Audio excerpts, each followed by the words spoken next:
What if you could take that risk, make that change, reach that goal, live your best life? Welcome to another episode of the What If You Could podcast, where we get together with amazing experts and everyday people who share challenges, encourage healing, and explore the possibilities that life has to offer. I'm your host, Gary Scott, and I'm excited that you're along for the ride. Oh, I don't need any other help with being a mess with that. So, Right. hey, everybody, welcome to another episode of the What If You Could podcast. And I hate when podcasters like myself said, man, I've really been looking forward to this podcast, but I really have. So, cut me some slack. We have Dr. Chad Scott. Hello, Dr. Scott. Hello. I am super excited to be here. I've been looking forward to it also, especially after I was listening to your episode where you had, I don't know what she was, if she was a psychologist but she worked with the Minnesota Vikings. And Oh, Christine Hall. I thought, oh my God. So I'm from Minnesota. I live up in Northeast Minnesota. And I'm thinking she has her work cut out for her to be, working with the Vikings. Man, Yeah, and they've broke my she's heart so many times. Well, Ugh. I thought they were going to end up with Aaron Rodgers, to be honest with you, and I thought he would just follow Brett Favre from Green Bay to Minnesota just to Yeah. piss everybody off in Yeah, Wisconsin. But yeah, no, he yeah, yeah. went to steal somehow. Yeah, Yeah, but she's that's a Pittsburgh. trippy story about the London Marathon. I mean, the Boston Marathon. Yeah, yeah, yeah. It actually reminded me a little bit about she had said something about um, feeling like she, she felt almost guilty for living, and I'm guessing, and she talked about her perspective shift. And and that's kind of what dark tourism does, which is my topic. I'm a mental health therapist, and I got into dark tourism, and that's what my book is about. But yeah, it reminded me of kind of how dark tourism is, where you go and you walk in the footsteps of these horrific tragedies. I mean, there's a variety of different dark tourism spots, but some of them are where actual events happened, and that's kind of what you get is like, gosh, you kind of feel guilty you know for the suffering that they went through, and it just makes you appreciate your own life, that much more, and you kind of carry the flame for them a little bit, I think, in your memories by going and visiting them. So Yeah, yeah, yeah, it's so many kind of weird, trippy ways, to spin that. But real quick, I just want to read your yeah, bio real quick. I want people sure. to know kind of a little bit about you. I love your intro because it's super short. It's not like 8 paragraphs long. So everybody, Dr. Chad Scott is a best-selling author, therapist, and explorer who helps audiences find healing and purpose through stories of dark tourism and resilience. A liver transplant survivor, he blends mental health insight with real-world travel to inspire growth, reflection, and meaningful change. And that does not do you justice because there's just a ton of stuff we're going to get into with you, my friend. But real quick, because I am obligated to Hmm. ask the what if you could question by myself, I'm contractually obligated. Sure. Right, right. Um, do you have a what if you could moment? You probably have 100 of them, but have a what if you could thought, what if you could moment you'd like to share with everybody Well, before we that's start? I actually had a eureka what if you could moment. So it was shortly after I had my liver transplant. I had my transplant March of last year. And I live in Minnesota, and it was in March, so the weather wasn't very nice, and I wasn't getting a whole lot of exercise, and I could feel myself backsliding after I moved home from. I stayed at the dorms at the University of Minnesota for a month with my mom, uh, and yeah, but I could walk the halls, so I was getting a ton of exercise in, and then you go to the Mall of America, and I mean, there's a million places you can walk, but I live in small town America north of Duluth, and I wasn't getting exercise. So I went to Los Angeles after about 5, 6 weeks. I got permission to go to Los Angeles and to get exercise. Um, Why and on earth would you pick LA? there was I'm a mental health therapist, so I was looking for somewhere where I could get some continuing education credits. That was my main reason for going there. And then LA is a cool place. There's a lot of cool things there, and so I went stayed in Hollywood for a few days, and I didn't do any of the Hollywood stuff really. I mean, I went up and saw the observatory and some of the things around Hollywood, but I found myself in cemeteries 2 days in a row. And it Is was that the this. one where all the famous people are buried? What the heck's the name of that one? You see Yeah, it on? I mean, there's I think there's three significant ones out there. I went to two Yeah. of them. One is called the Hollywood Forever Cemetery, and it's Yeah. kind of in West Hollywood, and it's right on the. It's near the. It's right adjacent to the Paramount Studios. So I went and did that tour that same day, and yeah, that was. Yeah, so I guess I did do a Hollywood thing. That was my toured Paramount Studios because I was right there at the graveyard. But yeah, Judy Garland and Burt Reynolds, Chris Cornell, which is one of my all-time favorite singers, a couple of the Ramones. Yeah, a lot of was it Bugsy Siegel, the gangster. So I mean, there's all kinds of people. Um, and then I went over to Hollywood Westwood Cemetery, I believe it's called, and that's where they had Rodney Dangerfield, Merv Griffin, Don Knotts. First one, I walk right in there, and there's Don Knotts. It's like, oh my gosh, this is going to be quite the, I was there for Right? 2 seconds Love and I Don saw Knotts. He saw lived a Don Knotts. long time too. Didn't he die at like 96 or something like that? He lived a long time. I'm not sure, but I know he is up there. Yeah. Yeah. Um, but yeah, he was. I mean, gosh, Andy Griffith. I mean, I've watched hundreds of those episodes. But not necessarily by choice, but it's what my parents were watching. So That's all we had yeah, was two yeah, channels. There's right, not a lot yeah, of choice. yeah. I think we had four. Yeah.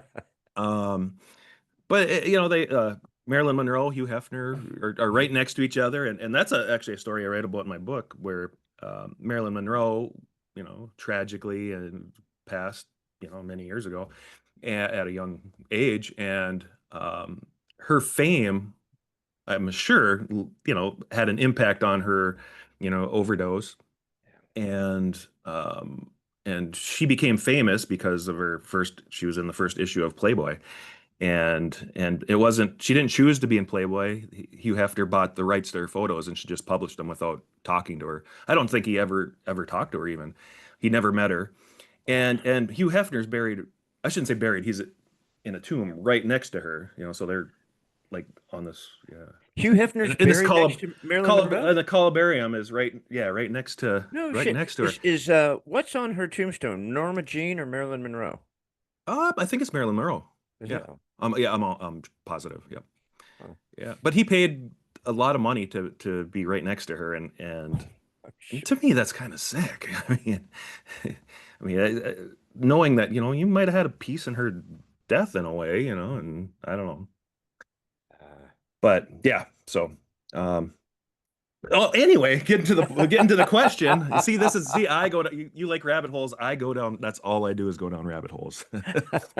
You can talk to any of my clients that I'm in my therapy office. I'm a therapist. I've been in the mental health field for 25 years, and we I go already down forgot rabbit where we holes. were going to. I was so Yeah, enthralled with the story. I'm like, right, what were we just talking about? Well, and actually, speaking of that story, I don't know if this is true. I need to research it more, but kind of off the record, there's a guy buried above her who was married, but he had such a obsession with Marilyn Monroe. He's buried upside down. He bought the tomb above her. I don't know if that's true. So somebody needs to fact check that, but that's a rumor that I had recently come across. So, and yeah, had I known about that, I would have researched it more and put it in my book. That's really creepy. So what if I could? So I was sitting there in that second cemetery in as many days, and I was like, why am I always, out of all the things I can do in LA, all the things I can do in Hollywood, why am I in a second cemetery 2 days in a row? And then it just kind of occurred to me what I was doing. My subconscious became conscious, and I guess what if I could face darkness, by going to these dark tours and places and come out a stronger person because of it. And I think over time, especially when I was sick with my liver disease, I really gravitated towards dark tourism spots. And, and I went in with a real interest in history and wanting to honor the suffering. For example, Auschwitz is one of the most emotional places a person I think could go. And and you go there, you feel sick going there. I mean, I wasn't there just as a history buff. I mean, that's part of it, but also it's like, God, the suffering. I mean, those walls can talk, and it's awful. Do But they you have come the out. buckets of? Do they have the buckets of shoes and rings and stuff there? Oh, I wouldn't say buckets. I mean, they're long display cases of shoes and crutches and eyeglasses and yeah, rings and the one of the areas they don't allow you to take a picture. There's a couple different areas, and one of the areas is one of those. Instead of shoes, they have women's ponytails, and it's just probably a 50-foot long display case of nothing but mounds of women's ponytails and girls' ponytails. It's You literally walk through there sick to your stomach. And but the thing is you go there and you're going there to honor them and maybe to help their story live on a little bit.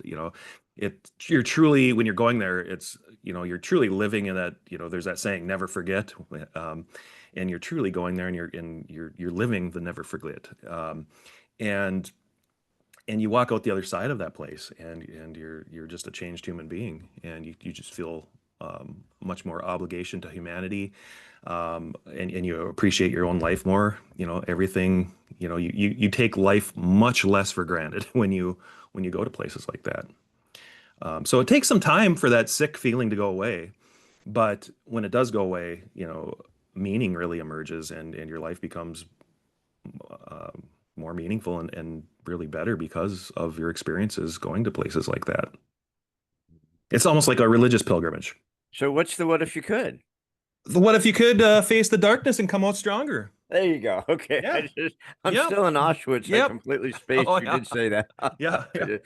Yep. I've read a lot about that. Obviously, Viktor Frankl's the most, probably one of the most famous books Yeah. about the Holocaust, and Yeah. gone deep down the Anne Frank diaries, and was in the play and stuff like that. And and it's excruciatingly horrible that Yeah. some people want to bury that. Some people want to not acknowledge all of the past ugliness like you're doing. You're going Right. to these places and exposing them. And in one sense, yeah, it can be cathartic and healing, and it could take you in one direction. But the other thing, like you said, don't forget. I mean, never forget. Yeah. It's like if we continue to let people say things like this didn't happen or that they weren't Right. that bad or whatever, that's incredibly horrible. Yeah. If you went to Berlin and there's a place called the Topography of Terror, which is a museum, but it's built on the spot where the Gestapo had their headquarters, the SS had their headquarters, and now it's a museum devoted to, it talks about how the Nazis came into power, and then it goes through the war and then, the aftermath of the war and the Holocaust and things. But, if it wasn't for places like that, how long is it going to take before people start forgetting? Burning books and, Hitler didn't just take power and was this, had this Nazi agenda. It was insidious. He came into power relatively innocently, and that's why he had so many backers. And then all of a sudden well, I shouldn't say all of a sudden, he changed and he really became the evil person he became. There's a And lot I of would say, like, right now. Sorry, but if I don't say this, no, I'll no. forget. That's another Yeah, thing yeah. about my rabbit holes. If I don't say it, I forget them. But there's a place down by New Orleans. It's about 45-minute drive out of New Orleans called the Whitney Plantation. And I don't get into politics, and that's not one. I mean, I'm not. Nobody should listen to me about politics. But right now, they're trying to cut funding for a place called the Whitney Plantation, and it's a place where, as far as I know, it's the only plantation, because a lot of the plantations, they'll have weddings there and they're very beautiful, and and it's they live up the antebellum South, and which to me is kind of gross and disgusting. But then you go to the Whitney plantation, and it's the slave's point of view. The main house there is a complete walkthrough. There's no beautiful furniture, and it's a beautiful plantation, but it also still has the slave shacks and the cages that they kept slaves in. And there's memorials to, there's a memorial where they have, I can't remember exactly how many, but about 50 ceramic heads on pikes. And there was a slave revolt, uh,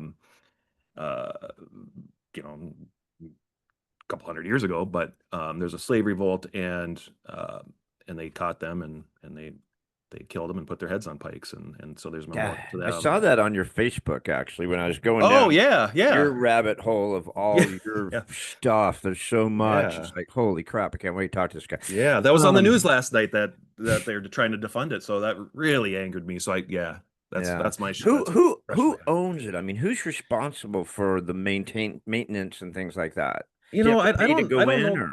Yeah, you do. It's not. I mean, it's very reasonable, and Yeah. gosh, I don't know who owns it, but I know it's a foundation, and it's it's people that are there to preserve the history of slavery to be so they never forget. You know. Yeah. And we kind of had this show. Like I get the benefit of talking to a lot of people, and I've talked Hmm. to a lot of people where we go down the race rabbit hole. Yeah. And just people don't want to talk about it. You either Right. want to be pissed off about it, you either want to be on one side or the other, but a lot of people don't want to talk about it. So I've had the blessing to talk to some really great guys Yeah. and gals about it, Yeah. um, from black people that I interview, African Americans, whatever, whichever Hmm. direction you want to go with that. But and it's really startling, um, when you really ask someone to open up and say, "What? Stop with the bullshit, right? Stop with the Right. political correctness. And Right. how do you really feel about this?" And there's a lot of wounds still. I mean, the Oh people yeah. just like, well, if you want me to bring it, I'll bring it. Like, yeah, I want you to bring it. And Hmm. it's just wicked. But and Yeah. then you look around the world and like you do, and there's just like slavery and brutality everywhere around the world. We're set in such an isolated little bubble here. Yeah. Yeah. Yeah. And I'd say even though it's been generations since since slavery, um, there's a study, a field of study, epigenetics, and what that is how your DNA is altered and passed down through generations. And Wow. it what it happens is trauma actually it changes the way you express your DNA. So people that have had ancestors that were traumatized, that were slaves, that were uh, Native. I work 2 days a week on a reservation at a clinic, and I mean they're still suffering the wounds that actually wasn't even that many generations ago. It was in some cases one generation ago, where I've had people whose parents were in boarding houses where they weren't allowed to talk their language, and they're separated from their parents, and and I mean how horrible. And you wonder why we have problems in certain races, because it's like we treated their ancestors so poorly. And so anyway, there's this epigenetics, and yeah, you can see that DNA people are a little more so you're not treating trauma per se, but you're treating a heightened fight flight response, because they pass down those genes because they're living in a more dangerous place. So if you live in a good environment where there's you have your parents are good, and and you don't have as much alteration in your DNA, so you're less likely to be stuck in that fight flight response. So people that are stuck in fight flight, look at their ancestors. There definitely is a correlation there in a lot of cases. Yeah, there's a book called, it's either Guns, Germ, and Steel, or Yeah. Germs, Guns, and Steel. Have you read that book or seen that I book? have it on my shelf, and I haven't picked it up yet. It's Yeah. fascinating. But because basically everyone has taken something from someone throughout history, right? I Yeah. mean, no one just showed up somewhere, right? I mean, Right. someone showed up and just said, "Hey, man, we're taking your shit." Um, So this guy goes through the whole history of how different things, Hawaii, Guam, United States, Alaska, how all Hmm. these places were settled, years and years, thousands of years ago, and the Right. languages are taken, and when you showed up to a place that didn't have people, your germs wiped out an entire population, or Yeah. you showed up with guns and just took shit, and then Yeah. when you had steel, you brought steel, you were able to build and create stuff. It's a fascinating book. Right. What's Yeah. interesting on it, just because we were talking about races, when he brought out another edition of the book, he was kind of obligated to put in there like 10 pages of the start of the book that I have, the edition I have, Hmm. where he just goes down the rabbit hole of apologizing for writing about Africa. And Oh, that he's like, look, I'm not saying Africa's a shithole and all you people are horrible. All I'm right. saying is that when you look at the history of other continents, when you Yeah. had so much of everything, Yeah. right? And yet you're still living in huts, and so other people who were populated when you were Yeah. are living in high rises with Yeah. internet and stuff like that, right? And he Yeah. got hammered for that. Like he was Oh, saying, sure. like there was racism involved. He's like, no, no, no, this is a Yeah. historical book of what's going Yeah. on. It Yeah. was really tragic he had to do that, but it's because Africa's been raped like over Right. and over and Right. over. It's just Right. Right. horrible. But Yeah. A lot of colonialism there, and yeah. yeah, but I want to get back to you. So Well, you do. actually, there's a really a symbol of colonialism that's in Berlin, and it kind of disgusts me that they still have this. So Nefertiti, the beautiful bust of Nefertiti, is in a museum in Berlin, and Egypt wants it back. They stole it out of Egypt, and and they say there's some smoke and mirrors with oh, they signed it away for whatever, but that's not true. It was taken out. Well, the Nazi horde, the Nazi, the amount of shit that the Nazis took from different countries when they came and conquered them is unbelievable. I mean, I think they've reappropriated a lot of it, or whatever the word is. They've given a Yeah. lot of it back, but Yeah. still, it's just incredible what Hitler went in and said.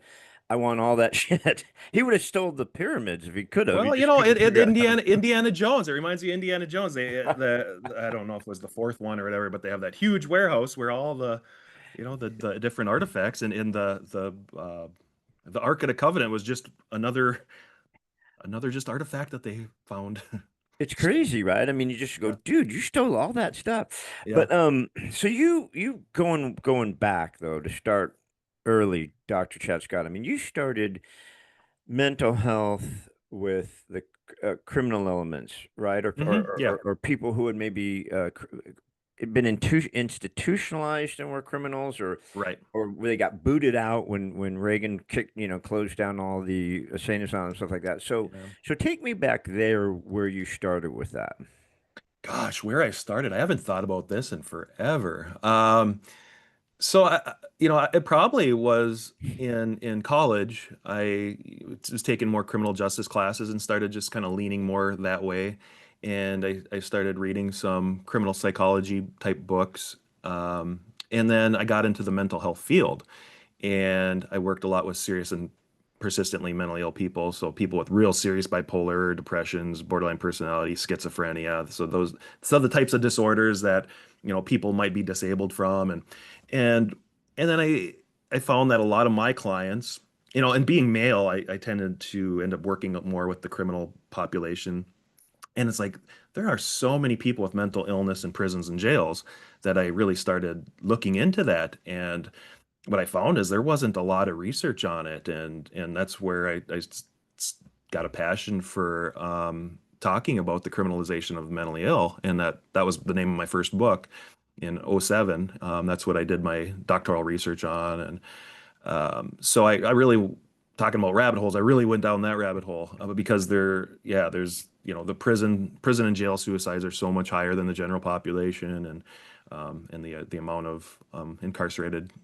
So I think it's 3% of people in the general population have a serious persistent mental illness, and in prisons and jails, it's about 15%. So I mean, it's quite a difference. So yeah, I really focused a lot of my career. I've always had my foot half in the criminal justice door, so I worked a lot with treatment courts, like drug courts, mental health courts, and um, worked as a prison therapist there for a while. And yeah, I've done a lot of work in that realm. Is the stigma around mental health is getting a little better, don't you Yeah, think? I mean, as far as people absolutely. coming out and sharing more, doing more. I don't know if there's more help available because there's never enough money, it seems like, for something like Right. that. But I think at least people are willing to talk about it more, come out Yeah. more, and try to get Yeah. help. Yeah, I think for sure that the stigma has gotten quite a bit better from when I got into the field in the year 2000. And they went through I guess I would call it, um, we had more of an authoritative, I'm the therapist, you're the client type, you're the patient. And then it became more of a collaborative effort. And I think that has reduced a lot of the stigma. And um, that snowballed. But now I think the world has changed so much too with social media, and it's created so much more mental illness, to be honest. I think there's a lot more anxiety now. People aren't connecting with each other like they used to. Um, there are different ways that they're connecting. It's going to be interesting to see if the population declines, because how many people are going to get together for, to be intimate and things, and have boyfriends and girlfriends, and it's the world's changing, and Yeah. and I was that exactly where I was going to go. I was going to Mhm. ask you if you think that, because again, I'm lucky to talk to a lot of, basically that was May was mental health month. So I basically everyone I Mhm. interviewed was a therapist of some sort of Okay. every different spectrum. So that's why I was just going to ask you if you felt it was is getting worse. I mean, I think we're isolating more, which is Hmm. never a good thing, right? Yeah. And we're Yeah. Throw able yeah, throw to, COVID in the mix, and that has really yeah, some that's of my clients even that have had struggle with anxiety, they're still wearing masks from COVID because they got so used to wearing a mask and hiding their face. Yeah, there's a lot of that out here where I live, where people still, and I think, God, you could really use some oxygen. Honestly, you should try Yeah. air. It'd be really good for you right now. Right. Yeah. But I think it's just the control. People feel comfortable being controlled. They feel safer if they follow, well, I should still wear the mask, and you never Hmm. know. And if they come out with another Hmm. booster, I better take it. And I just feel Right. safer being control. And so that kind of leads me to my next thought is, are we still just using the prisons as mental health institutions? To some degree, yeah, I think we are. Yeah. I think prisons and jails are still full of people with mental illness, um, and I think any jailer or sheriff would tell you the same. And places where they have had interventions, so there's these community intervention, well, they call it CIT, where they teach police officers. That's the main people they train, but they go through this week-long training, and they actually hire um, actors, professional actors, to act like they have mental illness, and they have the police officers talk them down, and also corrections officers. And I actually went through one of these because I was working in a crisis facility at the time. But it talks about de-escalating rather than going in with this, again, this, I'm the authority, you're so it's like treating people like people is really what they're teaching. And when you treat people like people, they don't. So it's reduced the assaults on officers. It's reduced just the amount of assaults. It's reduced the amount of arrests that they've had to make with people with mental illness, because, when you push a person with mental illness's buttons, some of them, I mean, it's not all, of course. But when you keep pushing them, and if you're in this psychotic, mental state, you push them, and you get to a point where they might act out then, and then you arrest them because they're acting out, and that's insane. That's the definition of insanity right there. That is, and I mean, you think about it and you go, okay, these guys are just going to go in, this person's acting up, and they're just going to go beat the crap out of him with a billy club and then put him in solitary confinement and lock him up in the dark. Hmm. And you go, yeah, that'll teach them, right? Yeah. And Yeah. instead, you go, look, this person has some serious issues that maybe if we can work in a different direction with some therapy and help this person overcome this, Oh, for because he's sure. already a terrified child who's already, and now you're Yeah. exasperating the whole situation by beating the crap out of him and locking him in his room, which Yeah. brings back horrible, Yeah. flashbacks, Oh, yeah. right? And then you release him into society going, all right, well, you served your time. See you later. And now you've Yeah. got a wounded child who's 6'2" and has been working out for the last 5 years, who's pissed off. Hmm. Yeah, for the most part, prisons, all they really accomplish is making better prison or better criminals. Yeah. Yeah, Stronger criminals. yeah. Well, they call it con college for a reason. They go there to become better criminals. Not that they want to go there, but I mean, that's the end result. You put a bunch of criminals together, they talk, and and then you also, especially if you have a mental health condition, or even if you don't. I mean, prisons and jails, they a lot of times you'll go there and you develop a mental illness from being there. It triggers that biological vulnerability you have for depression or schizophrenia or whatever it is, bipolar.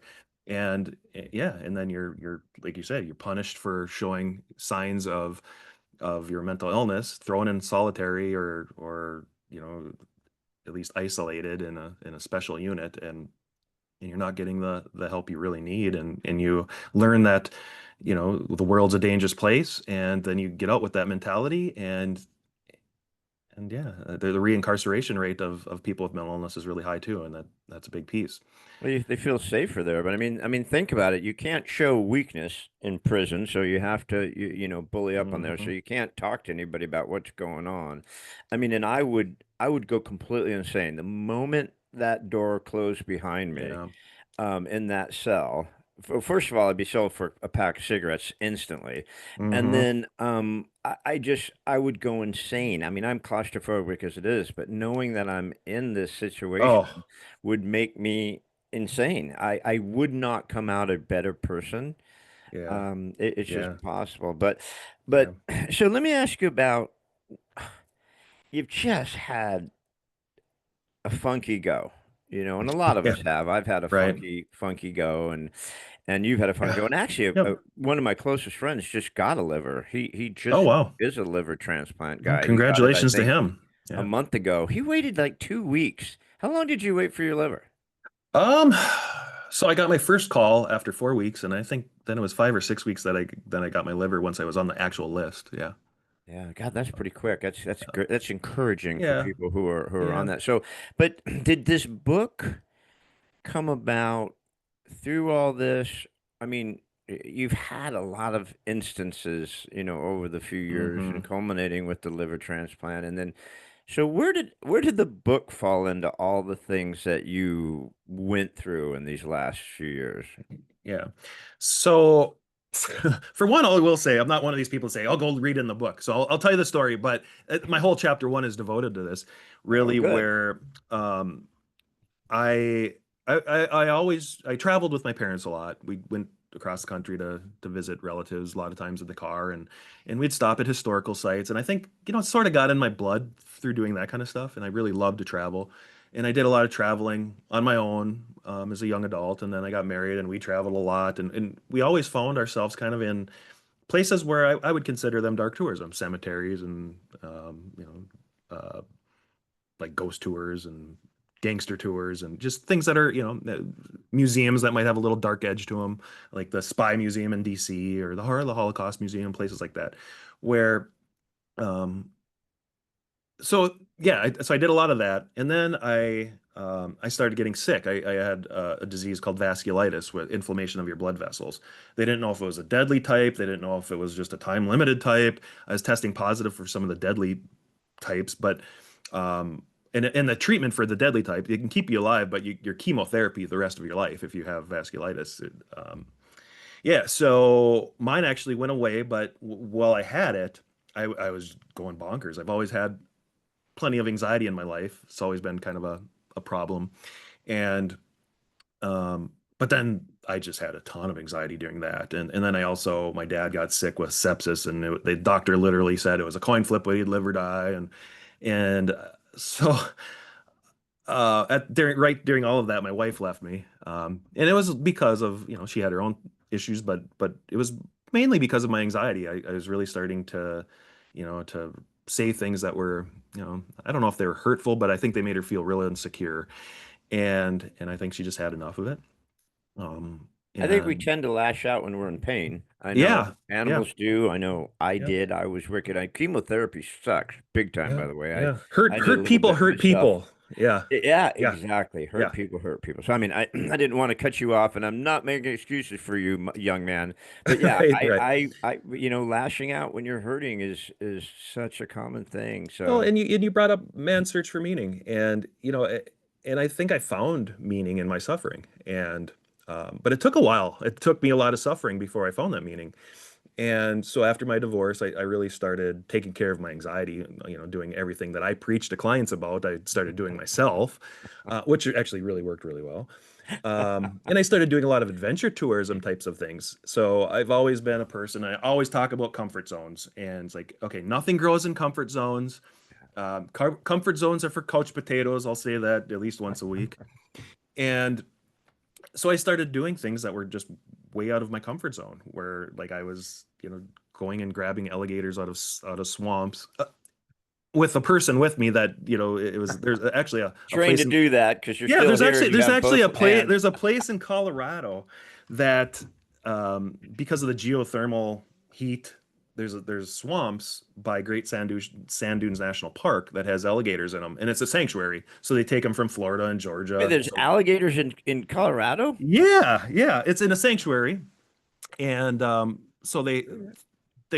so there's hundreds of them, and you go out into these swamps with your guide, and they want to inspect them, to take care of their wounds and inspect, make sure they're okay. So they need people to help them with that. So, I paid my $100 or whatever it was, and I helped them out for the day. And That's I awesome. literally pulled these, 8-foot alligators, out of swamps by their tails, all alone. They're telling me what to do, but I'm doing it alone, and I'm pulling them out onto the shore, jumping on their backs, grabbing their mouths shut, and it's like I felt Now, like the crocodile hunter. Are you sick at the time with your liver Uh, issue? you know, I I think, but I wasn't diagnosed for a couple more years after that. But I mean, were you like physically okay to start wrestling alligators? And This was before I had my transplant and all that. So oh, this okay, is okay, so this is while I think I was sick. yeah, yeah. So this was just after I had the vasculitis and before I was diagnosed with, so I was actually kind of weak. I wasn't, I slept a lot. I didn't have energy, and looking back, I'm sure that was my liver, but it wasn't diagnosed for a couple more. When it was diagnosed, how many years ago was that now? 3 years ago, a little over 3.5 years ago. Um, I was diagnosed with end-stage liver disease right away. I never even had a warning, you know. Um, yeah, so So your father's sick, you're not feeling good, you're yeah, diagnosed, you're going through all this yeah. stuff. Naturally, your anxiety goes through the freaking roof. I mean, I Oh know yeah. I exactly mean, what that's like. And then your wife goes, dude, we both have shit going on, and yeah. I think you need to go do your thing, and I'm going to go do my thing. No, And then, so you're like, holy crap. right. You don't want to ask now what, because that's the last thing you want to ask. Yeah. What could go wrong now, right? You don't Well, want you to. know what ended up happening is, so I started getting a stomach ache when my dad was sick, and well, I started pooping blood, and and so my vasculitis went away, and as soon as that happened, I started getting, so they had thought, well, maybe it's colon cancer. The doctor told me, so waiting weeks to get my, and they diagnosed ulcerative colitis, which I did have a colitis, but it wasn't, that actually went away too. So yeah, it was crazy few So you months. said, well, I'm going through all this shit, so I'm going to go wrestle some alligators and go to Yeah, Egypt, and I'm yeah, going to yeah. go I got to my scuba Auschwitz. diving. Yep, yep. Went to Auschwitz. Yeah, yeah. Went all over the place. And then, Um, in doing this, and I love the mhm, cemetery thing. Every time we'd go to mhm. Europe, we go in these old cemeteries. Yeah. And then my friend started taking charcoal, putting paper on it, and doing charcoal, and taking Mm, the names and the dates and stuff. I don't know if that's sure. legal or not. She was Yeah, going I to don't do a know. book, and then she found out someone had already done a book of cemetery pictures, just pictures of Mm, plots all sure. around the world. But hadn't done the paper thing. But yeah, so we had all these old That's papers with cool. charcoal Yeah. because we just find some of these old cemeteries fascinating, Yeah. and Yeah. just they run out of room, so they just keep piling everybody on top of everybody and go, yeah, screw it, we don't Yeah. have any space left. So did you realize you were going to dark, crazy places, or just that was just something you like to do? Well, I didn't know. I mean, I knew I gravitated towards those places. I went to, I couldn't wait to go meet King Tut in his tomb, and he's still in there. His mummy's in his tomb, and you can see it. It's laying out there, and um, yeah, it's so I've always gravitated towards maybe a little bit of the taboo type stuff, and um, but it really, if things had a history, I definitely was, sign me up. You know, the Tower of London with a history with Henry VIII, and Very Anne cool. Boleyn and Lady Jane Grey, and the beheadings there, and And I know you've so probably been asked this yeah. 1,000 times, but where's the one place where you walked in and just were like, Ooh, shit, this might even be a little much for me. The energy here or the Mm. creepiness or just the vibe or like, because those places have serious energy, serious like stuff going on there. So Yeah, I don't know if I've ever really had a place where I like I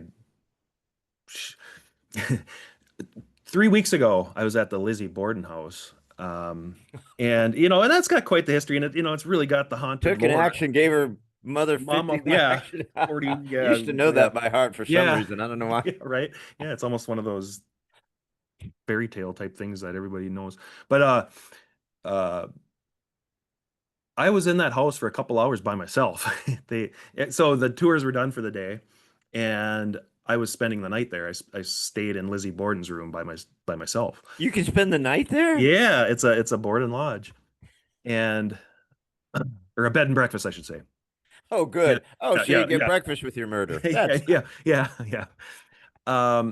So yeah, the staff were gone for the day. It was probably 7 at night, and I was there for a couple hours until a family came in that also stayed there that night. So it was just me and this other family that were in there that night, and yeah, that was I actually got too scared to go up and do investigations by myself. So I hung out with this family pretty much the whole night, and yeah, we had a lot of fun, and yeah, I mean, so still that it's so still it's that's still a creep factor. so that's Yeah. bizarre though. Had that family not checked in and I would you have were been there just by hanging. myself for the night. Yeah. Yeah, it would have been like the house on a haunted hill, that old movie with oh God, who's that guy? Has been around forever. Anyways, but yeah, there's an old movie called House on Haunted Hill with that guy. I love that guy. He did all the creepy movies back in the days.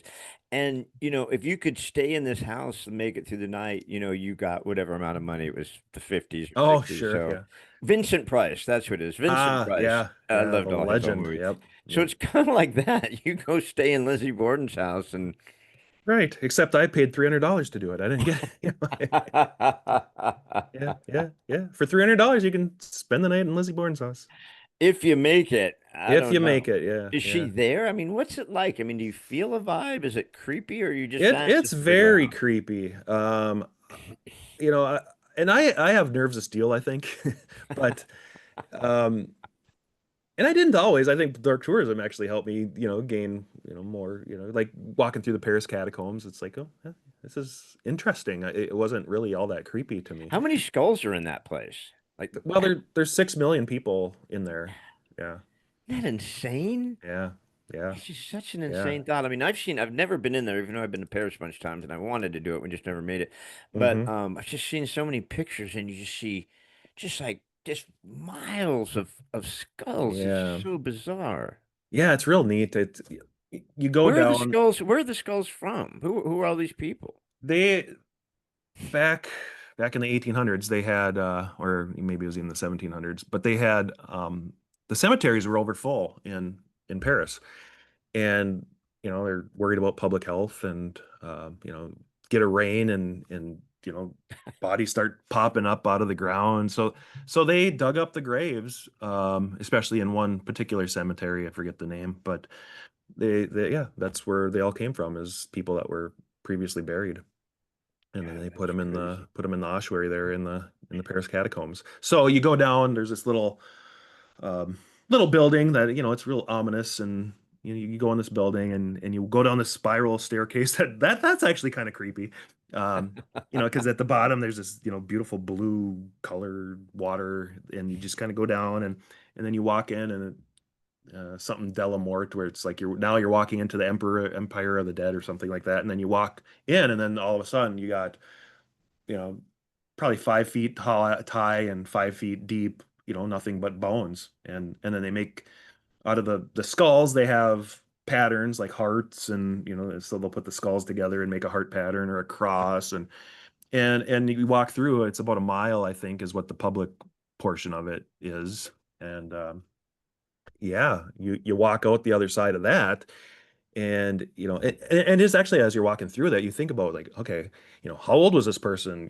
I mean, they all they all had a story, that's like, this was a person. They loved somebody loved them. They had a job. What did they do? So you start thinking of these, how old were they? What did they die of? And You see them with like a hole in their skull, and it's like, gosh, was that trauma that they had, or and so you just ask all these questions, and then you come out, and it's like, gosh, the fragility of life. There's a saying called memento mori. I don't know if you've heard that one, but memento mori means remember you must die, Mm. and that came from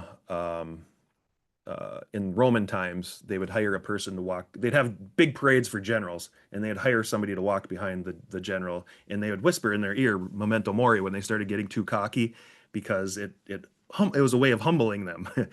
And so then it got picked up in the medieval period, and then especially again during the Victorian era, where you see it on uh, tombstones and things where these skulls and crossbones, and I was just in Boston, and some of the real old graves there said memento mori right on them. Wow. And actually there's a ring.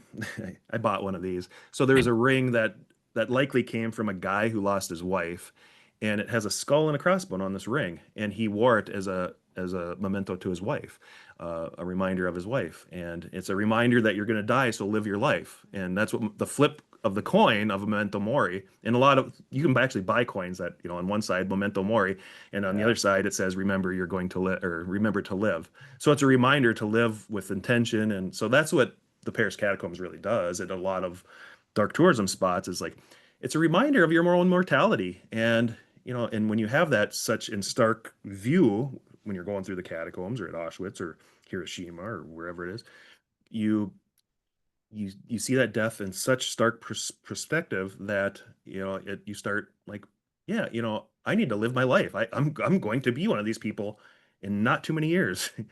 and Yeah. and Is that yeah. where Beyond the Darkness kind of came from? Is you're like, look, guys, I mean, yeah, I mean, we're all gonna die. No one gets out of here alive, right? And there's a Hmm. lot of horrific things in the world. There's a lot of real assholes in the world. There's a Yeah. lot of bad stuff that goes on. But beyond that, I mean, beyond it's like the Rumi, I think it's Rumi or something like that. That says Hmm. it's one of my favorite sayings. It's on my Facebook, and it's just, out beyond the ideas of right doing and wrong doing, there is a field. I'll Hmm. meet you there. Hmm. And it's like Hmm. same with darkness, right? I mean, beyond the darkness is actually light, you would hope. Right. Yeah. Yeah. I think the best way to find that light is to walk through the darkness. I'm not a big religious person, but I've been to Jerusalem, and there's a lot of history there, and there's a lot of darkness there. I'll tell you what, probably the one of the most significant dark tourism places, and I don't think it's talked about as dark tourism very often because it has such religious significance to it for Muslims and Christians and Jews, is Jerusalem. And but there's a lot of death and horrible things that happened there. I mean, people go there to go into Jesus's tomb, and to walk the Passion Walk where he suffered, and to Muhammad went to heaven on the, I mean, that's where he went to heaven, and so There's a lot of death involved with yeah, religion. I mean, religion suffering. has killed more Yeah. people than anything in the history of the Well, world. yeah. And I'm not, and not only that, I mean, then there's that aspect of it. So, I mean, it's multi-layered. So there's that, but the actual religious part of it, I mean, there's so much darkness within, just regular religion that we don't think of as darknesses, you know, the suffering of Christ, and, all of that thing. But I guess what I'm getting at is dark tourism really does the same thing. It you go there, and you reflect on people's suffering and the horror, and the you know and and you try to live on, carry their torch a little bit, and remembering, and that again brings your life into more, gives a little more meaning to your life. And when I've walked through enough of these places, it's like, I talk about meaning in life. Do you remember City Slickers, Yeah, Curly from oh City Slickers? yeah.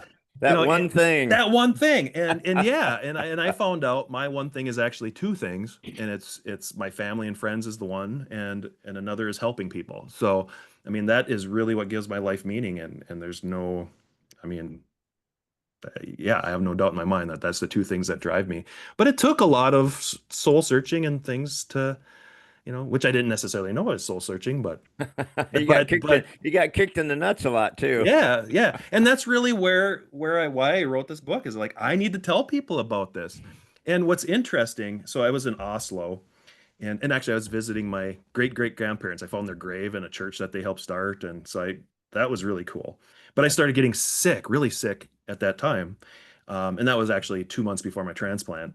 That wasn't even on the list yet, or maybe 2.5 months.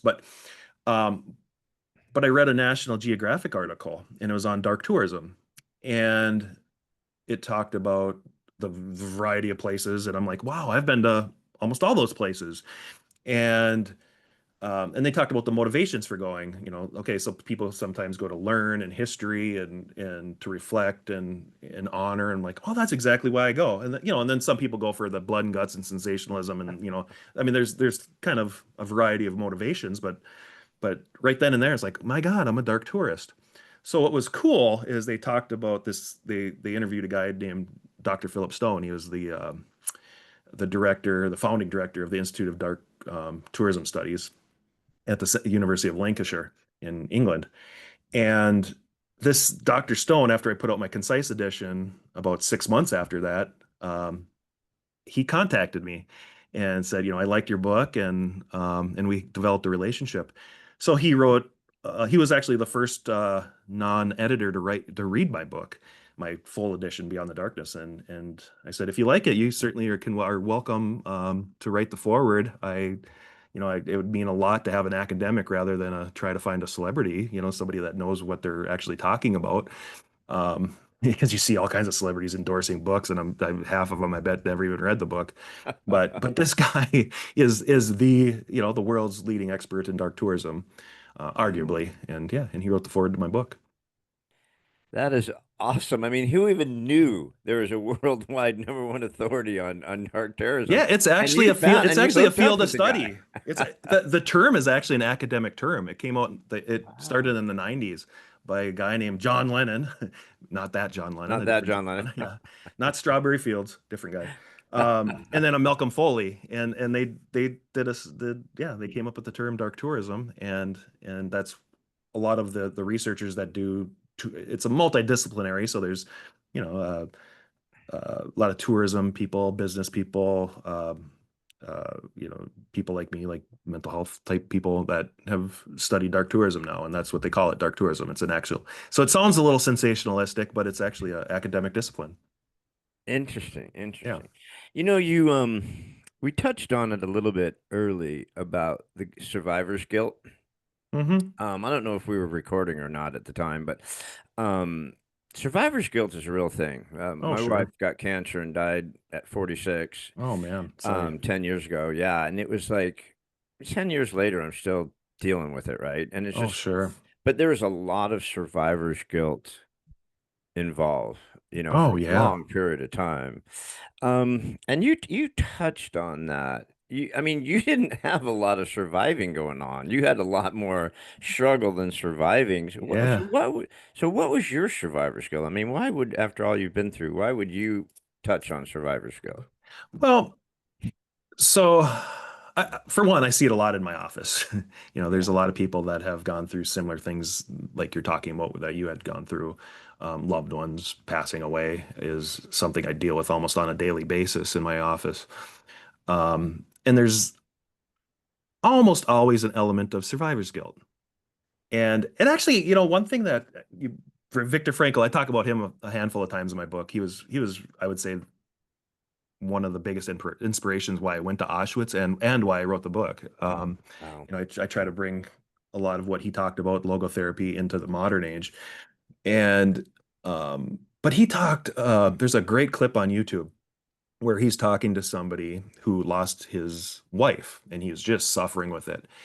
And Viktor Frankl said, would you do anything for your wife? Um, and he's like, "Oh, absolutely, I would have done anything for my wife." And he's like, "Well, you allowed her to not grieve your death by allowing her to die first." And it's like, wow, that. Wow. Yeah.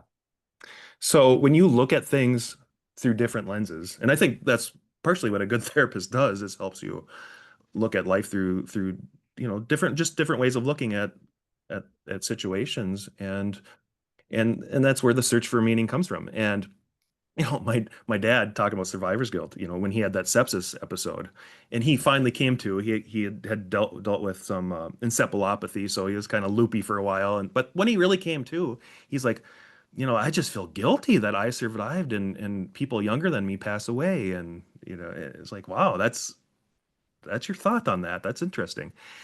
When I went through, so after my transplant, the I wanted to make sure I went to Hiroshima so I could put that in my book. That was the only place I went. Hiroshima? Yeah.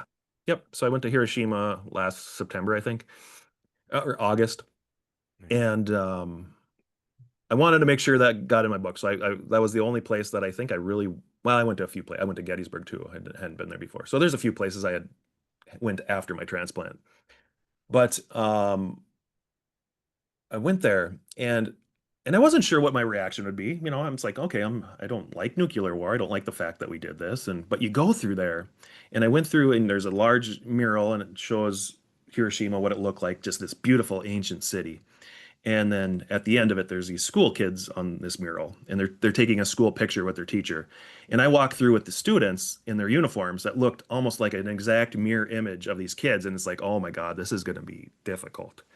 And then there's a clock at the exact time the bomb dropped on the wall there. And then you walk into the next room, which you couldn't see from that room. So you're walking in the next room, same exact mural, complete destruction,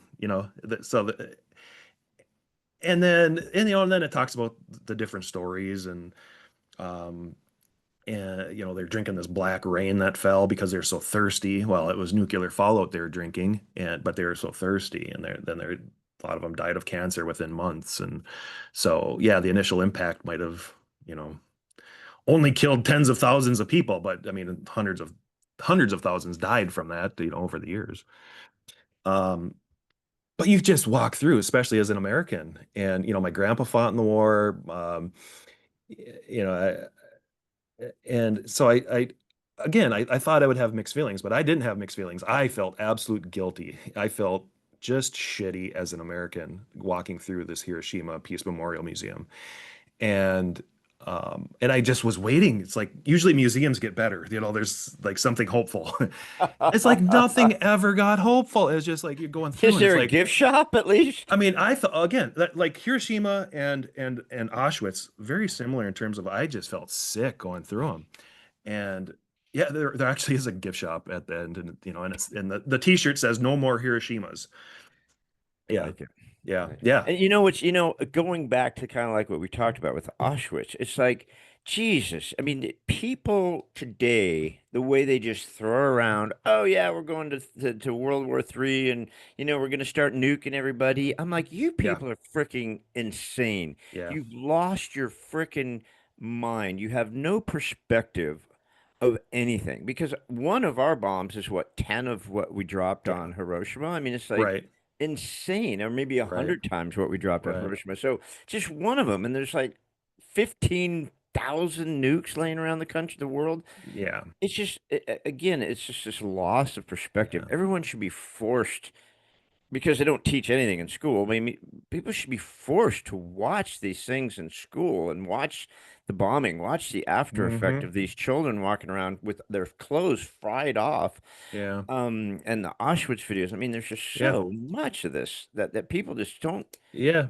Well, like the American narrative. I mean, I grew up, and it's like, okay, we had to drop the bombs is kind of what I was told. Like Yeah. Japan, well, they were just going to keep fighting, and we just needed to end this war. And you get instilled with this thought like, oh, we had to do it. I remember smiling at there's a plane at the U.S. Air Force Museum in Dayton, Ohio, and Enola Gay. Boxcar. So the other Oh, one. So I think the Enola Gay is in DC somewhere. yeah. I think. I haven't seen the Enola Gay, but Boxcar dropped it on Nagasaki.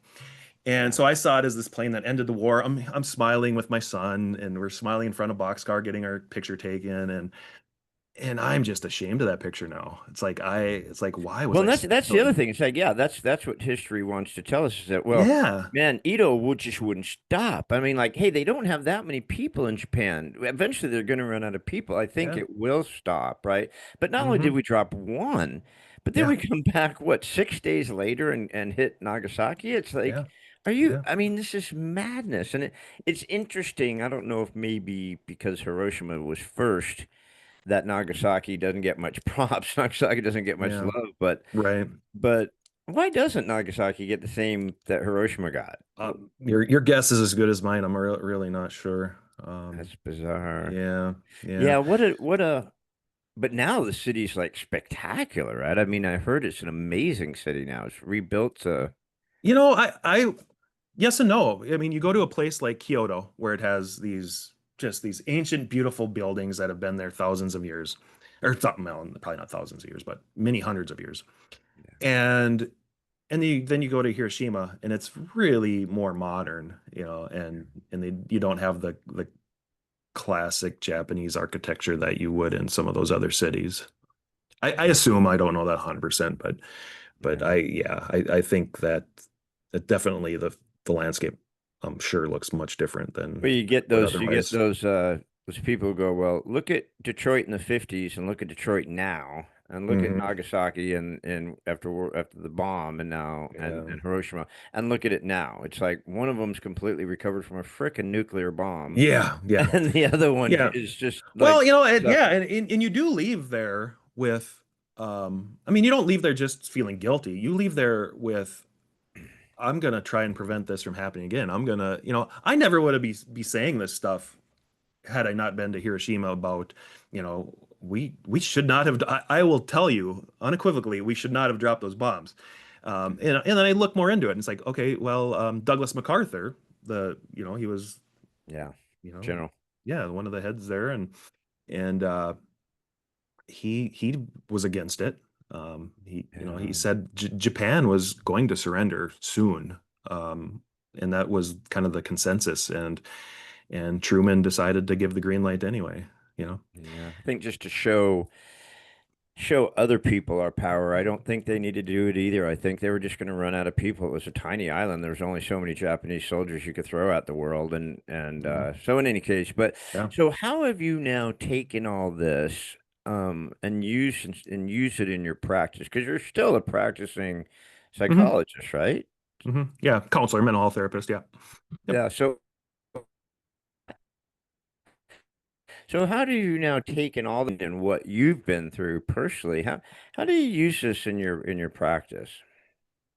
So, um, I'm one of these therapists that, I like to provide psychoeducation, is what they call it, when you educate your clients about mental health issues. And I like to use my personal stories. Before they used to talk about, well, you should never reveal your personal life. And so it's not like I throw dark tours at them a lot, but um, I will talk about, my reflections going through some of these places, and it helps them to maybe see through a different lens. So a lot of the stories that I wrote in my book, I tell clients about. So there's a lot of mental health, because wrote my book. So just to tell you a little bit about it. So I wrote it as, my story is an overreaching theme, but I wrote it by um, different types of sites. So some were battlefields, some were, Holocaust related places, some were cemeteries, haunted estates, estates that just have dark pasts, like the Palace of Versailles. Marie Antoinette had her darkness, a lot of struggles there, and she was eventually beheaded. And so there's a lot of, and also World War I ended at the Palace of Versailles by the Treaty of Versailles and the beautiful Hall of Mirrors there. Um, and so you go there and reflect, not just literally off the mirrors in there, but you go there and reflect on, like, okay, World War I ended here, but also World War I, the Palace of Versailles, or the Treaty of Versailles, was also a big piece of why the World War II started, because the Nazis took power because of such restrictions from the Treaty of Versailles. Yeah. And People don't realize that Hitler may not have been able to rise to power if it hadn't have been for that treaty, because basically right, they stripped Germany of everything, their pride, yeah, their factories, their yeah, land, their money. And the people of Germany were very proud and very, mhm, successful people. yeah, And Hitler was able to come around and say, "Look what they've done to us. Look what they've Yep. done. They've destroyed our country. They stripped us of pride, stripped us of our history, our land, our factories, our money. We're gonna go kick some ass. We're pissed off." And Yeah.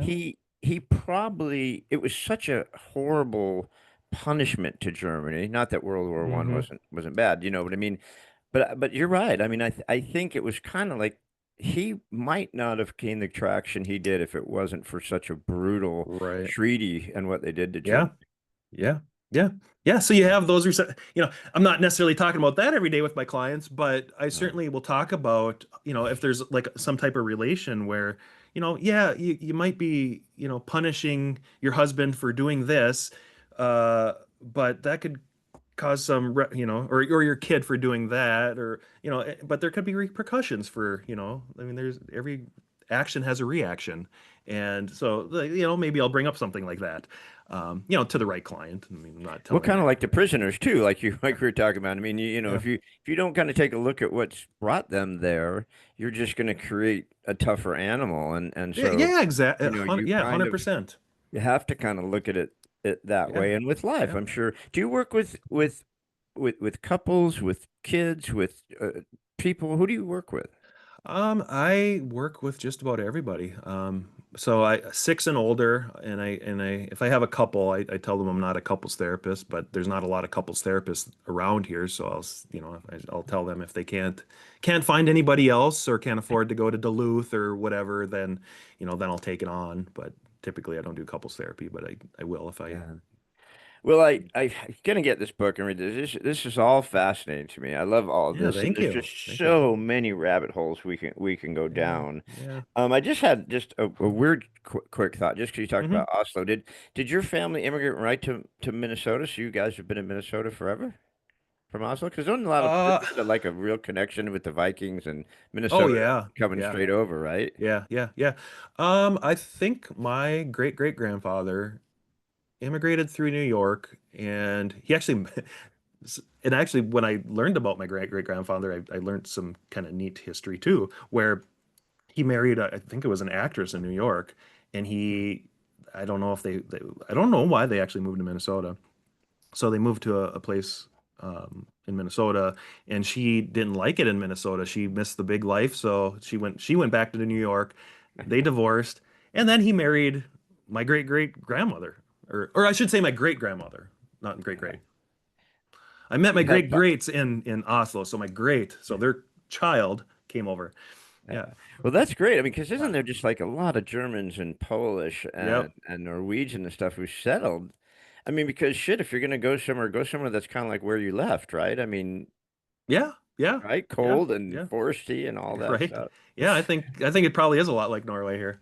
Yeah. Uh, so what's next for Dr. Chad Scott? What are you gonna do next? Are you gonna keep going down this rabbit hole of creepy places? You're gonna write more books about this stuff?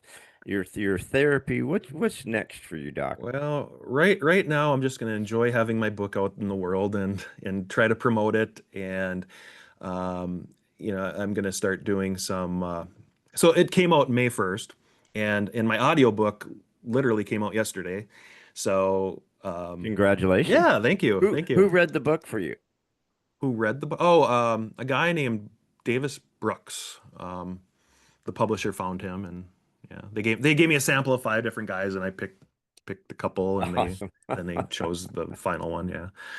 So yeah, and it's really good.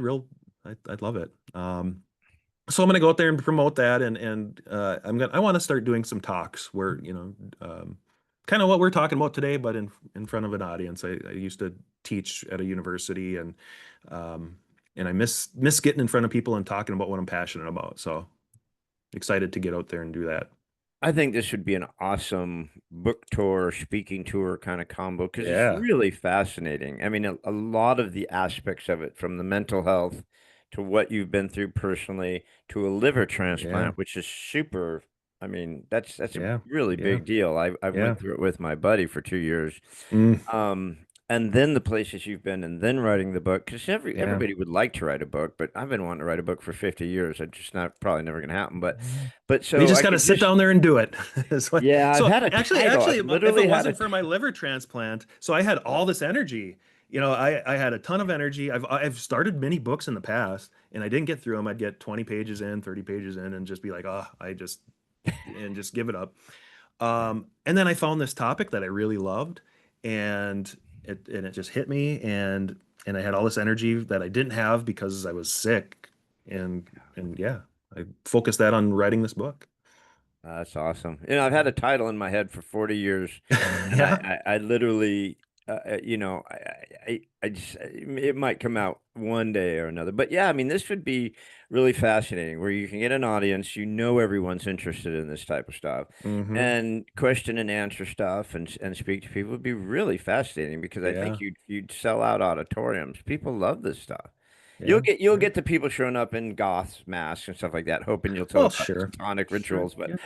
Well, I mean, there is overlap. I mean, there's a lot of darkness, and if somebody's interested in darkness, I mean, I think I had a lot of people buy my concise edition that were more on the goth side of things, and I don't remember if this was before we started chatting or before we started recording, but so I had a lot of people like that read my book, and I think they were somewhat let down, but because it wasn't all blood and guts, but I tell it, yeah, like a somewhat of a historian that in a I think there's a lot of ooh, I hate to make any comparisons to Viktor Frankl because he's much farther beyond me, but I try to kind of the first half of Viktor Frankl's Man's Search for Meaning, it's all about his experience in Auschwitz. So I kind of tried to write as a therapist who's gone through their own suffering and then writing about these places. And I always sort of had that first half of Viktor Frankl's Man's Search for Meaning in mind as I'm going through all the different sites.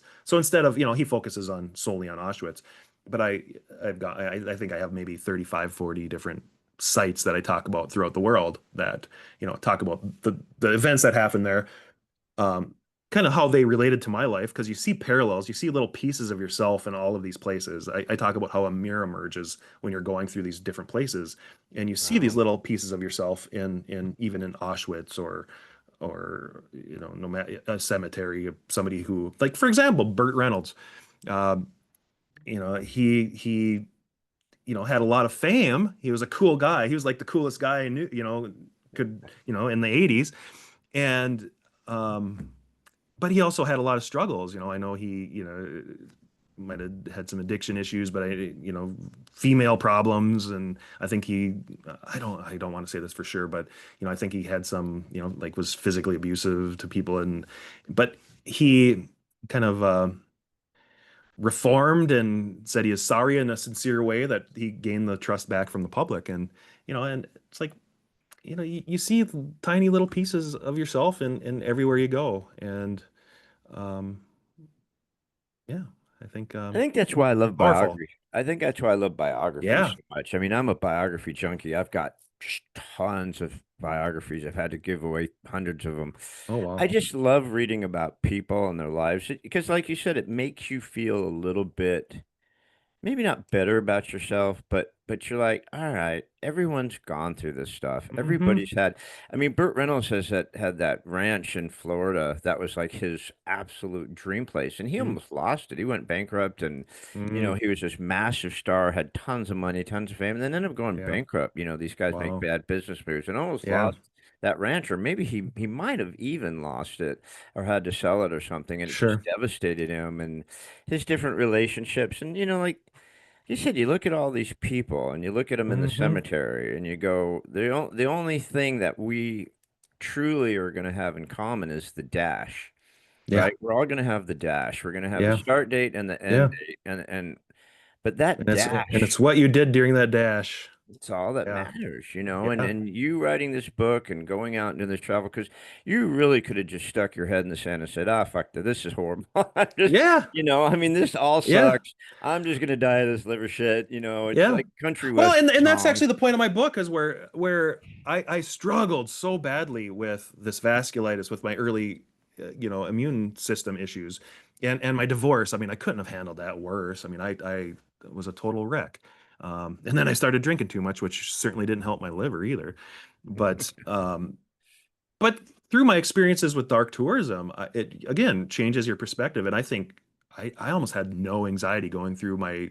I mean, I was I wasn't diagnosed with liver cancer, but I tested positive on what they call a liquid biopsy for liver cancer, and then they did it imaging, and they said, "Oh, sure enough, there's a lump there. It's very, it's 99% liver cancer, but we can't make that diagnosis until we do a act." So they're basically waiting for it to grow. So I was under the belief I had liver cancer. They basically told me I did, and just waiting for it to grow because if it grows past a certain amount, you can get a transplant sooner. But if it grows too much, you die. I mean, yeah. So every 3 months I'd have to go in. So yeah, after 9 months it disappeared. But I went through that whole thing, almost no anxiety. And then when I went into got my actual transplant, it's like I got wheeled down there, and I was like, I was nervous, but I wouldn't say I had a lot of anxious thoughts. It was more like, yeah, let's get this, let's get it on. And I oftentimes I think in terms of history. So I would think about, like, I feel like a soldier being, well, I was in a wheelchair, so I just felt like a soldier being rolled into battle, I mean, like, am I going to wake up? So there's a lot of, when I had a dry run a few months, or 2 weeks before that. And I was down at the University of Minnesota on my second night there. We're just still waiting for this liver. And then my doctor calls in the middle of the night, said, I turned down the liver. They want to do another test, and the family said no. And I was waiting for this person to pass away so they could send me the liver from St. Louis. And the family wouldn't let him test anymore. And he said, "This is making me anxious. I don't want to take it." And so he turned it down. And at that time, the sac around my lungs were filling up with fluid, and it was hard to breathe. And I actually thought back to my experiences in Normandy, because there was a delay there. And so they got their speech to go, and then there was a storm came through, and they couldn't go for another day. It's like, gosh, I thought back to them, like, and when you think back to stuff like that, you just don't feel so alone in your suffering. Completely different circumstance, but it's like you draw those parallels, and that's kind of how I do that in therapy. Is like you can draw these parallels, and it helps people to not feel so alone and see things from a different perspective. And my mission was to get to the not well, to get to the transplant and fight on, not get to the beach. But that was their mission, was to get to the beach and fight on. And Yeah. my mission was get to the transplant and fight on. And I did. And I didn't feel so alone. What a great correlation, or whatever the word is. I don't Yeah. know words, but because really, I mean, you've got one of the most massive secret. I mean, we still don't even know how they pulled that off, right? Invasion ever in Yeah. history of wartime, probably. Yeah. And Operation all of a sudden you Overlord. get delayed because of weather. You're Yeah. like, this Yeah. completely can Yeah. screw everything. Yeah. Somehow they could find out, they could switch. I mean, but here you are. I mean, I couldn't even imagine thinking, oh God, I'm going to get this liver. We're going to do this. I'm going to live. I'm going to get through this. And then go, doc goes, yeah, no, I didn't feel great about it. So I pulled it. You're like, what Yeah. the fuck? Yeah. One Yeah. minute Well, you pull. if there was one time, because I had quit drinking, even actually before I even knew I had liver disease, I quit drinking. But if I had one craving for alcohol, it was when That was after talking to that doctor, I'm like, why the fuck am I doing this? Why don't I just exactly. go get loaded? And it's like, Where's my then my Jameson? This is rational brain, bullshit. yeah, then my rational brain took over right away. And but yeah, so if there was any anxiety that I had, it was in that probably that 10-15 minutes after I was told that I wasn't going to get a liver. And I was in that You know, room by it's funny. myself. Those of us who've gone through cancer and things like you're going Yeah. through, people get it, but people who do not understand scan anxiety. This Yeah. scan anxiety, right? It's like you get these scans and you're waiting for results. It's like, why can't someone just walk a look at this thing and tell Right. me what's going on? Why do I got to Right. wait 2 weeks? The guy just looked at it. Tell Yeah. me, what Yeah. did you Yeah. see? And then Yeah. waiting for something to grow. Let it grow, and then we'll fix you. Oh, don't grow too much, and then you might die. But it's like, Yeah. Yeah. that's insanity. Yeah, Well, that would blow once anybody's I mind. got my results, I got my results actually right away when that cancer scare was gone, because they didn't see it, it disappeared. So it's like, okay, it's gone. And man, I didn't realize, I mean, I just had such relief. I talk about my book. It's like feeling like coming up for air after being submerged underwater for way too long. Like I didn't have a lot of anxiety, but God, did I feel relief? It was so weird. It's like I didn't realize how much maybe I was holding on to, and once I got that green light, everything's okay. It's like, gosh, That's crazy. Yeah, Yeah. I yeah. can't even imagine. But see, now you are beyond darkness.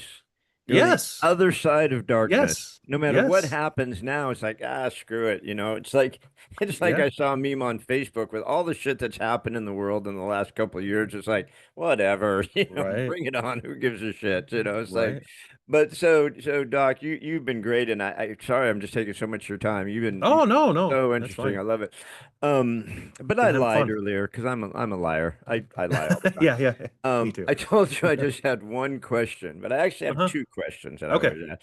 So the second question is, if you had a thought, a saying, something that means something to you about the book or about your travels, about your life, your practice, whatever, it doesn't matter what it is, but if you had a thought that you'd like to leave the gang with before we hasta luego, what would that thought be?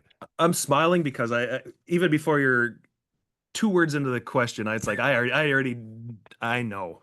And this is again, I think part of the reason I wrote the book. I reflected back on this. So when I was in London, I went to Parliament, and you being in the seeing the green benches there in Parliament, and it's like you can picture Winston Churchill, talking about "we will fight on the beaches," and he had this saying that he was said to have said. It's not in any of his official speeches, but I thought he for sure said this. But when you're going through hell, keep going.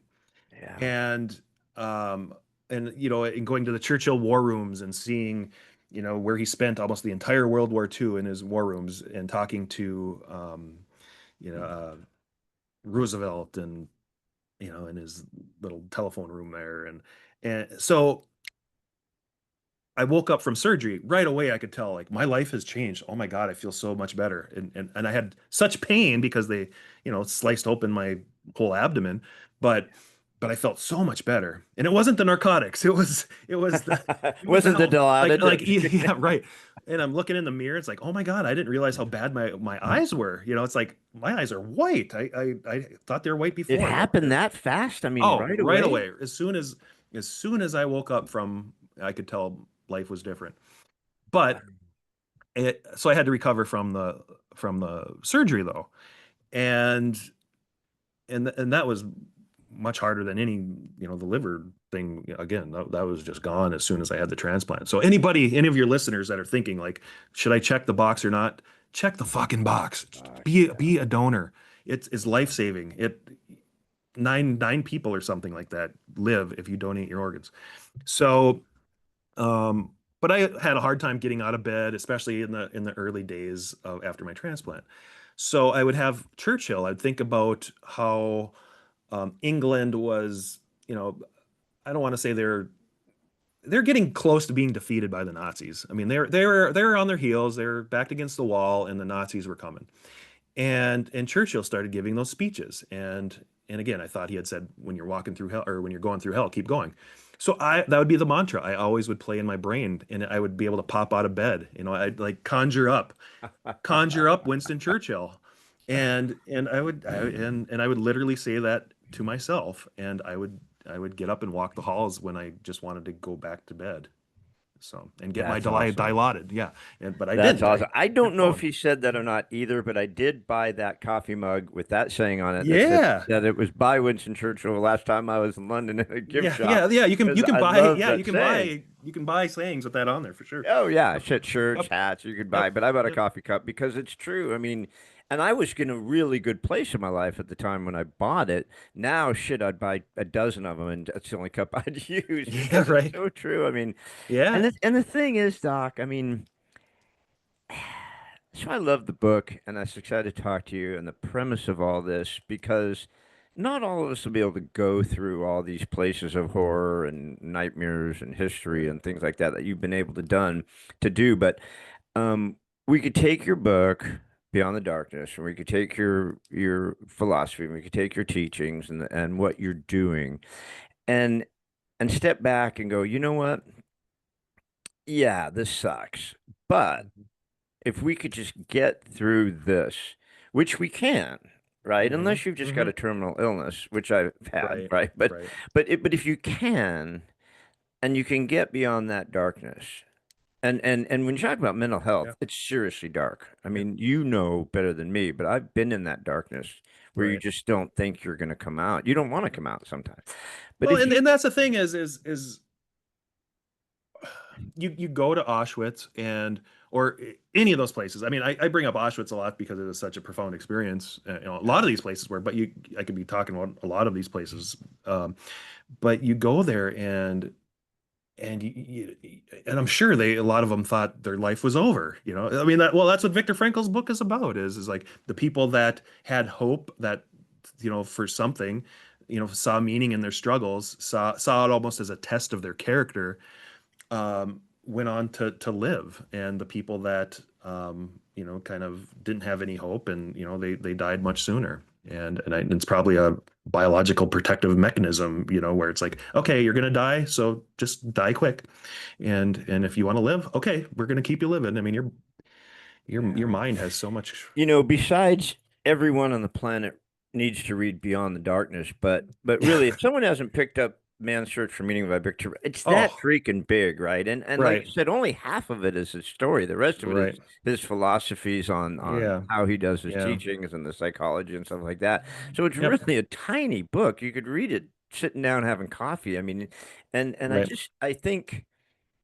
God, I don't know how many copies of it I have. I must have 10 copies of the book. I've given them out and I've read yeah, it yeah, all the time. I have it on my nightstand now, and I think it's one of those books you just can keep coming back to when you oh find yeah, it. yeah. I've And I read it at think least Beyond the five Darkness five is going to be the times. same, right? I It mean, I think is. It Beyond absolutely Darkness is. is going to be one of those books everyone needs to read because Right. honestly, right now, God, the world's so fucked up. It's just so Oh, crazy. yeah, We yeah, gotta get, we gotta fix yeah, our heads and we gotta stop being angry and we gotta stop being so yeah. pissed off and we gotta look at the big picture. We gotta, Right. and if we could just look beyond Well, this darkness and going, shit. we have the never forget thing, and I think we've forgot a lot, or at least a lot of people have forgot a lot, and Uh, you got to go back in history maybe a little and look at it, and not everybody can afford. I had a social worker professor read my book, and she really liked it, and she's recommending it to students, and some of her she does therapy and recommending it to some of her clients even. But she said, one of the critiques of it, the criticisms was, not everybody can afford to do this stuff. And I wrote There's to always her. a critic. I wrote to her and said, the reason, part of the reason I wrote this book is so it is accessible to everybody. So I talk about it. Yes, they're coming with me along on these tours of all these various places, but you don't necessarily have to go to across the world to see, the catacombs or Auschwitz or Hiroshima or wherever. You can read them in books. I Yeah. mean, there's also documentaries on TV and things, but I think, I mean, if you can't go there, probably the next best thing is a book. Yeah, I mean, I've been to Paris a couple of times, probably Mhm. 4 or 5 times actually, and I still Wow. haven't gone in the catacombs. And every time I go, I got to do that. Just like, I've been to the Netherlands 4 or 5 times, and I still haven't done the Anne Frank house. Every time I go Yeah. to Amsterdam, I go, I got to do the Frank house, Frank Yeah. Anne's house, Anne Frank's house, and I still haven't done it. But Yeah. but Yeah. now I'm inspired to do these things. I mean, I've Yeah. always wanted to check out Auschwitz. I've always wanted to go to Auschwitz. I wanted to do Hmm. the catacombs. My wife Hmm. went diving in Egypt. She's a scuba instructor, and she did Hmm. get to tour a lot of the stuff there. She says we've got to go. It's fascinating. So, I mean, Yeah. there's so much there to see that will put a lot of Hmm. your stupid shit into perspective. Yes. Because we're all curled up in a little fetal position, being offended by everything, and I think we just need to take and get a little perspective in our lives, right? Right. Absolutely. Absolutely. 100%. 100%. So, Doc, you've been amazing. So, everybody, we've just had the absolute pleasure of chatting with Dr. Chad Scott. Just couldn't be more grateful for this time. So, where does everybody find you? The book, your websites, Mhm. your teachings. How do we get more of Dr. Chad Scott? Well, I would say anywhere online that books or audiobooks are sold, you can find it, whether it be Kindle or a paperback from Amazon or Barnes and Noble or the independent bookstore. It's in just I there's it's in a few bookstores. I don't know which ones actually have it in there, so I can't point you to those. But you can find me at drchadscott.com. So DR, the initials, chadscott.com is where you can find my website and more information on dark tourism and my book. And Dr. Stone, the person that I had talked about, has wrote some dark tourism books specifically about Scotland and England that are really interesting. Or if you're really interested in the actually the underpinnings of dark tourism, he writes a lot about the academic stuff of it too. You ever thought about taking people on these tours? You ever thought about just I've thought about it. I'm not that far yet, but yeah, I've definitely thought about it. Yeah. That'd be fascinating. I mean, my wife does a lot of these scuba trips, and she goes to these really cool places and Mm. these liveaboards that you can't dive any. The only way you could dive there is you have to go live on a boat for a week to get in some of these places, and it's Oh, really that'd be so cool. fascinating. Yeah. She's fished in some amazing places, but I think it'd be really cool for you and what's the other doctor's? What's the other guy's name? Philip Stone. Philip. Okay, yeah. I mean, the Yep. two of you hook up and do some of these tours and Yeah. charge $10,000 for the weekend of Yeah. your guys' time to Yeah. do. Yeah. It'd be Yeah. fascinating because I mean, this type of tourism and travel is what people want to do. They just don't want crap Hmm. anymore. They want adventures and Well, experience. yeah, I mean, you think about why do people take a vacation? Is it to, maybe when life is stressful and you just need a week on the beach. I can't handle the beach. I can do a day on the beach. I don't want to be stuck on a cruise ship. I don't want to be stuck, all week at a one of those all-inclusive resorts. I want to go do stuff. But some I don't blame people if they just need to take a break. But if you want to, gain from your travels and really remember something, because really at the root of this is, a good example is just a museum. So, let's say you went to a museum 10 years ago. You're not going to remember a whole lot of the stuff that you saw there. You're gonna forget almost every fact you learned there. But what you're not going to forget is how it made you feel. And when you go to dark tourism places, you feel these places. I mean, you feel them and they stick with you for the rest of your life. It burns in a place in your brain called the hippocampus. Or I shouldn't say burns, but it encodes or whatever. But so you, it's always there. And because it really made an impression on you on an emotional level. And when things like that happen, you look back to everybody well, most of your listeners are going to remember 9/11. I remember the Challenger crash. Some other people remember when Kennedy was shot. So I mean, you remember exactly how you felt at those times, and dark tourism kind of gives you that um, same thing. I'd imagine just the weight of some of these places, you would leave a little different than you came, right? I Yeah, mean, I would imagine unless you just have no soul at all. I mean, I couldn't right, imagine going through Auschwitz and not leaving a little bit different than you came. right. Um, just the enormity of it, and it's just one of the many camps. I mean, there's a lot of other camps besides Auschwitz, but I Hmm. mean, still the enormity of it. Like that's why I asked about the shoes and stuff. I didn't know they had Yeah, like just walls and walls full of them, but and yeah, the ponytails, wow, dude, yeah, that's wicked bad. yeah, So yeah. I can't imagine how you just don't come out of there different than you went in. I talk about it's in the introduction of my book. So I talk about how I walked down the steps into Crematorium 1 at Auschwitz, which is also the gas chamber. So you go in there and you're being led by a tour guide. So you're in this tour group. But my tour group kind of went through there sort of quick. And I'm like, I was just stuck in there. And I'm like, wow, this, like, you could feel the sadness seeping through every crack in that. I mean, it's just like a big giant basement. And you can picture people dropping by, one by one on, women, children. And thousands of people died in that room. And my tour group had moved ahead and I walk out to that next room and it has the crematorium furnaces and then you walk out. And it's like you walk out a different person, a better person, you know, in that maybe 10 minutes I was in that building. There is no class I ever took in college or in high school or, that impacted me as much as those 10 minutes did in Auschwitz. Period. Exclamation point.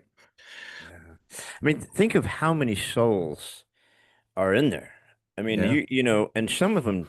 didn't leave. I mean, some of the souls are still in there suffering. They didn't get relief to get out. I mean, Yeah. if you believe in stuff like that. But I Yeah. mean, um, just the overwhelmingness of that. Of the Hmm. heaviness of what happened there, and Yeah. how many women, children, babies, old people. I mean, they Yeah. just, towards the end, he had completely lost his freaking mind as he was shoveling people Oh, into these things like crazy, like pot, like yeah. candy, like popcorn, Yeah. and just total indiscriminate, just mass killing. I mean, and people just, I don't know, people just don't get it. They don't get the Yeah. so yeah, for you to be able to be there and to share that with us and Yeah. write about that and take us there Yeah. is pretty heavy. I mean, it's that alone could just start changing lives as Yeah. far as perspective.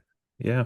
And you would think it would be a super sad, somber book, and yeah, it is to a great degree, but it really, it's a hopeful message. It's, you know, eh, people become stronger again through going through the darkness. So that's again beyond the darkness. So yeah, Well, yeah, that's one of my yeah, favorite words is for some reason is beyond. I don't know. Ever since I was a yeah, kid, I was always like, well, yeah, what's beyond that? I mean, yeah, what's beyond that? What's beyond that? I've always just always curious about stuff like that. Where did they go from there, and right. what was the next chapter? I've just always been curious about that. So I love the title, Beyond the Yeah. Darkness, Oh, thank you. because it is if you can get there, if you can get Yeah, beyond the yeah, darkness, right? Then there's some hope. And yeah, anyways, Doc, I'm just so grateful for your time. I really am. yeah. I'm And fascinating, fascinating stuff. You could just go down the rabbit hole of Dr. Chad Scott for a while. There's some really great stuff there. And yeah. all the different stuff you're doing and what you've been through, I think it's fantastic. So maybe I'll see you at a speaking tour Yeah. one of these days. Yeah, yeah. If any of your listeners want to reach out, I am available. Yeah, I I love appreciate it. you having me on. It's been fun, Gary, and um yeah, hopefully Yeah, we well, we do cross it was paths. great, and we'll put all this on the podcast, guys. You'll be able to reach out, find the book, links to the book, links to Dr. Chad Scott. Reach out to him, have him come talk to your business, have him come talk to your class. But definitely get Yeah. the book Beyond the Darkness. It'll help you out. And again, Doc, thank you so much. I appreciate Well, all your thank, time. thank you. Thank you. All right, guys. All right. Thank you for stopping in at the What If You Could podcast with our wonderful guest, Dr. Chad Scott. Thanks, everybody. See you Bye. next time. Yep. Bye. Thanks again for joining us on another episode of What If You Could podcast. Please subscribe, like, share, and give us any feedback. We'd love to hear it. And remember, if you can dream it, you can do it. See you next time.